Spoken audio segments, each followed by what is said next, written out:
শুধু দর্শক, জাতীয় প্রেস ক্লাবের সামনে আমরা দেখতে পাচ্ছি একজন ভুক্তভোগী, উনি একক মানববন্ধন করছেন এবং প্রতারক চক্র পরিবার। এখানে আমি দেখতে পাচ্ছি যারা প্রতারক তাদের ছবি এখানে আছে।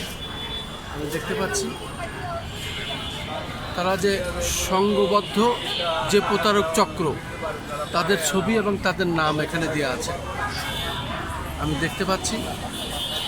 আমি ইনার বাবা, ইনার এই চক্র হচ্ছে শ্বশুর, ইনার এই মূল হুদা হচ্ছে স্ত্রী, মূল হুদা হচ্ছে ছোট ভাই, আর মূল হুদা ডিবি সাব্বি এর বন্ধু।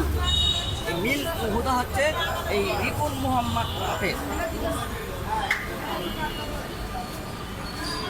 শুধু দর্শক, এখন আমি ওনার কাছে জিজ্ঞাসা করব আসলে ওনার ঘটনাটা কি। আপনার নাম, পরিচয়, ঠিকানা দিয়ে বলুন।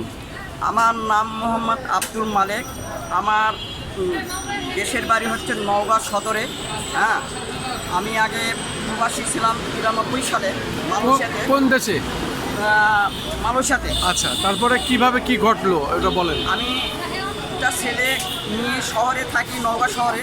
আমার বড় ছেলে লেখাপড়া করছে গভর্নমেন্ট স্কুল থেকে, মানে এইটে 5-এ জিপো 5 পাইছে, 5-এ জিপো 5 পাইছে, ম্যাট্রিকে গোল্ডেন। ইন্টারে একটু রেজাল্ট খারাপ, অনার্সে পরীক্ষা দিবে। এই বিদেশ কারণে ফ্লাইট হওয়ার কারণে ওনার লেখাপড়া এখন বর্তমান বন্ধ।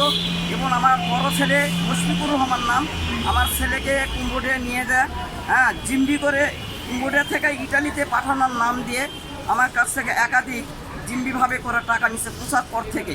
কত টাকা? ইটালিতে পাঠাবে টাকার অ্যামাউন্ট 15,91,000 টাকা।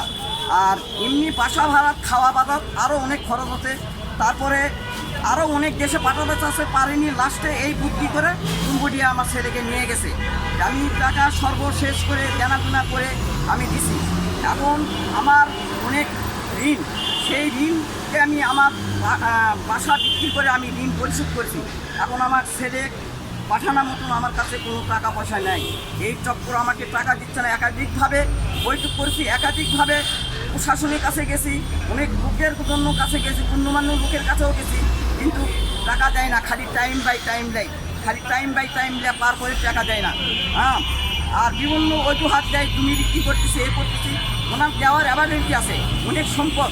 ওনার বাপ ব্যবসা করে, ওনার রিপন, হ্যাঁ, মোহাম্মদ রিপুন আহমেদ আপেল, প্রতারকের মূল হোতা হচ্ছে রিপন। ইনি অনেক সম্পদ আছে, উনি ওয়াইফ চাকরি করে, মোহাম্মদ হিমি আক্তার। কিসে চাকরি করে? ইনি ব্র্যাক ব্যাংকে চাকরি করে, রিপনের স্ত্রী। আর ইনার ভাই ঢাকা নিয়ে এসে লেখাপড়া করায়। আমাদের